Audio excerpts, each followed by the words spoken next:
32 years. The people here were not just friendly and open, but very hardworking and seeking to make Kazakhstan a very important and great country. I think the best example of that is in the United States, the meal with the family might last half an hour.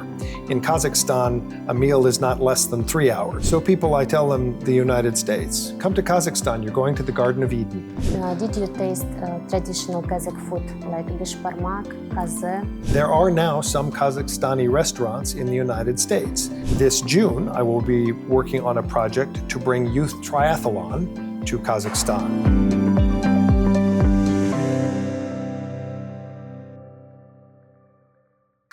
Good afternoon, Mr. Hugh Hallman. Today I represent El.kz News Agency, and we would like to have an interview with you. Delighted. Okay. How have you been appointed as an Honorary Consul of Kazakhstan in the US? Well, most people find it unusual that an American is on the Kazakhstani side of the activity. So I am the Honorary Consul for the Republic of Kazakhstan. Okay. For work that I've been doing in Kazakhstan for more than 30 years. I first came to Kazakhstan on February 6, 1993, as part of a program to create exchange student opportunities for students in Kazakhstan and students in the United States. And that work resulted in the formation of a university in 1994 in the city then called Uсть-Kamenogorsk, now Askaban. And that university has celebrated its 31st anniversary. We have about 5,000 students who participate in that university program. Because of that work, I continued to help in Kazakhstan to develop relationships between Kazakhstani universities and universities around the world. And under the most recent Minister of Science and Higher Education, Siyasat Nurbek, we've developed 34 international programs for students in Kazakhstan. That has included the very first project with the University of Arizona, which is located in Petropavl. We have about 250 students who are studying in Petropavl, who then also are enrolled in the University of Arizona. That gives those students an opportunity to earn a degree from Kozabayev University in North Kazakhstan, as well as earn degrees from the University of Arizona. So it's a very effective program to give Kazakhstani students a competitive advantage in the world, and we have done it very cost effectively. So that's an example of the work that I've done. More recently, the work that we've been pursuing is to help Kazakhstan become one of the 5 international agriculture superpowers. There are currently 5 countries that dominate agriculture in the world. It's the United States, Canada, Australia, New Zealand, and Brazil. Kazakhstan has all the kinds of materials and people, the resources to become an agriculture superpower. And the reason I'm working on that space is because it would help Kazakhstan not just improve its own economy and help continue to feed its own people, but it already exports significant agriculture products to the world, and it could do more. And by doing so, it would not only help feed the rest of the world, but it would put Kazakhstan in a position of having significant power in the world. So the countries that are agriculture superpowers exert power and authority because they supply so much important food to the world. And I think Kazakhstan could enter in that universe. Both of those projects, agriculture and internationalization of education, come from initiatives that President Tokayev has talked about. In 2019, President Tokayev gave a speech in September, his State of the Nation, and talked about internationalization of education. He asked at that time for the people involved in education to work toward 5 international programs, with the first one that we launched being the University of Arizona. There are now 34 of those projects. So the country took President Tokayev very seriously about developing international programs. Then last summer, President Tokayev talked about enhancing agriculture in the country and that it should become a priority. In doing that, he offered that the akimats, the oblasts, could engage in direct research and investment in research to improve agriculture.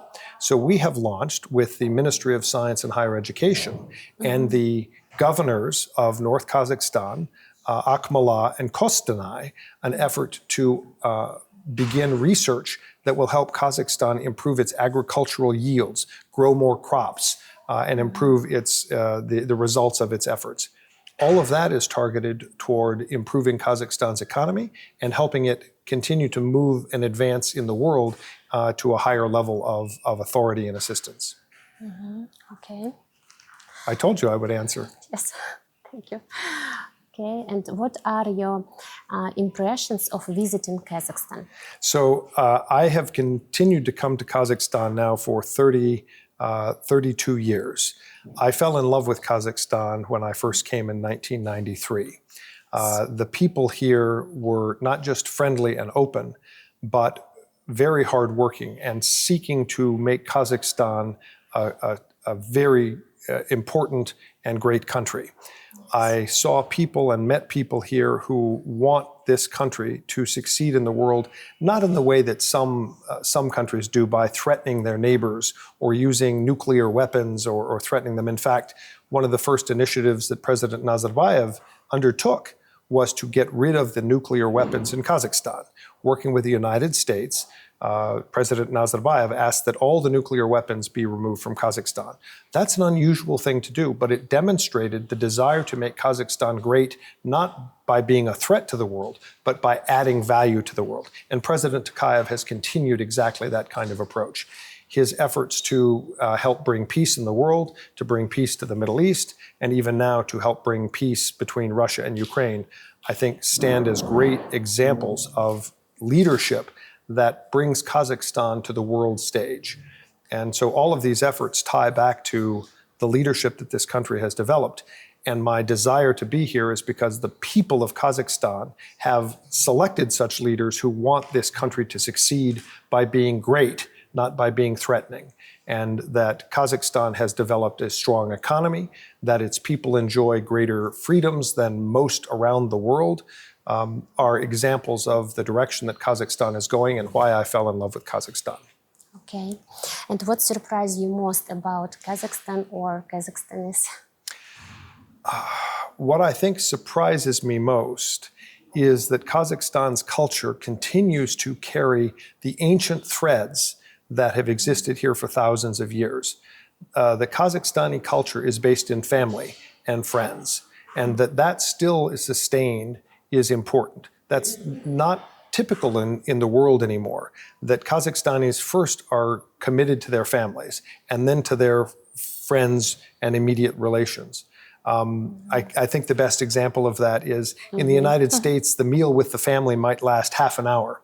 In Kazakhstan, a meal is not less than 3 hours. So we sit at the table, we talk among friends, we talk with our family and spend time together because that's the important part of life. And that, I think, is the truly great part of this culture, that it remains focused on family. But it comes from those the ancient times. That one would be out on the steppe with one's family, raising sheep and horses and maybe have camels, grazing and raising children. All is the essence of this culture, that it was a culture based on that family connection and having a strong family and commitment to the community. What aspects of Kazakhstan interest Americans the most? And has it increased after such events as Expo 2017? So Kazakhstan is still not as well known in the West as I think it should be. That's part of my work, is to introduce people from the West to Kazakhstan. The work I have done for the last 30 years has included developing tourism programs to bring Americans and Westerners to Kazakhstan. Why? Because Kazakhstan's culture is beautiful and is shared by the Kazakhstani people with those who come to visit. It is part of the culture that visitors are to be welcomed and to be treated as guests and hosted. And that hosting culture is very welcoming to Westerners. In addition, Kazakhstan's history is ancient. When we think about the things that started in Kazakhstan, I start with explaining to Americans that the Americas, the continents, were peopled by people who came from here. They traveled across the Bering Strait, across the ice between 10,000 and 20,000 years ago, and they became the first people of the Americas. They all are connected to Kazakhstan. Then, of course, after the ice melted, Kazakhstanis domesticated the horse. We now know that it's now 6,000 years ago in northern Kazakhstan that the horse was first domesticated. That created a cultural element that brought horses to the world as working animals and as food. And so Kazakhstan brought horses from here. The Kazakhstanis brought horses to Europe. And then it was Europeans, the Spanish, who brought horses to the Americas. It's interesting to me that Kazakhstan's ancient ancestors went across to the Americas before domesticating the horse. And then Kazakhstanis domesticated the horse, brought them to Europe, and Europeans brought them to Kazakhstan's ancient ancestors in the Americas. And so that's all of those pieces come together in a way that make Kazakhstan a very unique place. I tell Americans that they need to remember that apples come from Kazakhstan. Right? The very first apples come from Kazakhstan. Well, people of certain religions recognize that the apple is the story of the very first people. That we have Adam and Eve who were in the Garden of Eden and ate an apple. That apple came from Kazakhstan. Of course, the Kazakh word for man is Adam. So people, I tell them, the United States, come to Kazakhstan, you're going to the Garden of Eden. Okay. And what do Americans think about Kazakh cuisine? So Kazakh cuisine is a little different for Americans. Much of it is familiar. So lots of vegetables, lots of fruit, lots of fish, beef. But Americans don't eat so much sheep and lamb, and they certainly don't eat horses. In fact, it's illegal in the United States to eat horse. You can't raise horses for food. So it's always a little interesting for Americans to come here and find out that horse is part of the menu for cuisine. But it is all very tasty. And of course, Kazakh hosts always supply a spectacular meal that includes all kinds of wonderful foods. Of course, for Americans, hummus is an unusual thing to try. But like so many things in life, the first taste might be unusual, but one falls in love with it. Okay. Did you taste traditional Kazakh food like bishparmak, kaze? So everything you can imagine that would be at a Kazakh table, I've had. And I make sure that my guests try traditional Kazakh cuisine. So bishparmak is, of course, necessary, but hummus is another thing that they should try.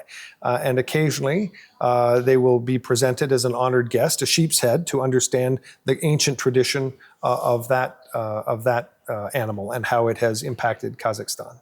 Okay. Is it gaining popularity among Americans? I think people who have visited Kazakhstan do understand the cuisine and appreciate it and enjoy it.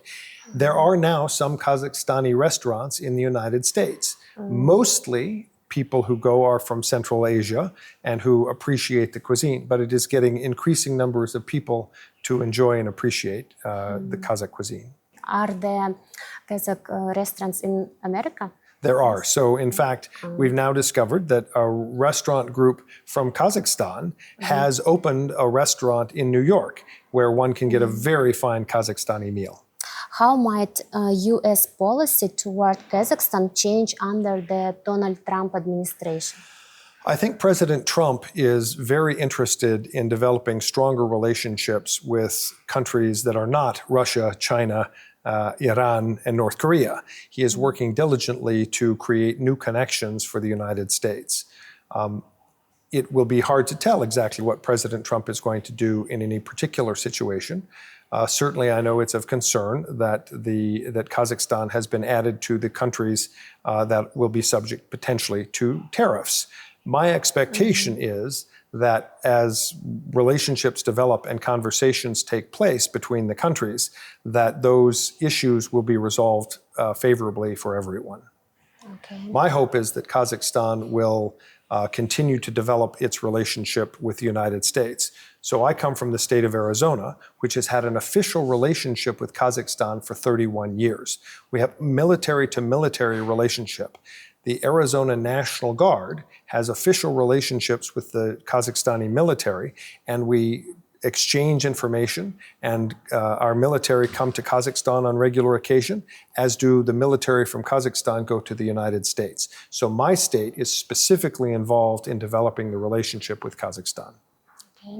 And United States raised customs duties on Kazakh goods, and what do you think about this? Well, it's just started, and my expectation is that as conversations between Kazakhstani representatives and U.S. representatives take place, that those issues will be resolved favorably for both parties. Do you plan to visit Kazakhstan again? Well, I already will be in Kazakhstan, I think, in June. I come to Kazakhstan about 5 times a year, so I spend in the last 5 or 6 years between 10 and 12 weeks every year in Kazakhstan. So I've traveled much of the country, and I spend time here. This June, I will be working on a project to bring youth triathlon to Kazakhstan. So the Kazakhstan Triathlon Federation, in partnership with the Scouts of the Great Steppe, are putting on a youth triathlon in Astana in September. We're bringing a team of experts to Kazakhstan in June to see the triathlon that will take place in Borovoy. So Borovoy is going to host a triathlon, and we're going to bring the group from the United States to see that program. This is a group of people who specifically put youth triathlon programs on in the United States. And our effort is to help develop youth triathlon in Kazakhstan for several reasons. First, so younger people learn how to swim safely, run well, and bicycle safely. That's what makes up a triathlon. And that they then learn to do that for the rest of their lives so that they'll have healthier lifestyles. The second is to help students learn how to commit themselves to something difficult. It will help them learn to study better in school. And the idea is that we're going to recruit younger people to participate in athletics and athletic programs that will improve their health and help them commit to projects like their own studies. We're including a scholarship program. So I'm sponsoring scholarships for the kids who participate in the triathlon program. They have to be good students, they have to support their community, be good children to their families, and also participate in the triathlon program. And so we're offering 2 scholarships, one for girls, one for boys, of $5,000 each to go to college. A second place for $2,500 each, one for boy, one for girl, and a third place for $1,500, so that the students who participate and choose to enter this project will have the opportunity to go on to higher education. Okay, thank you for your time. Thank you for the opportunity, and thank you for allowing me to continue to be in Kazakhstan. Yes, okay. See you.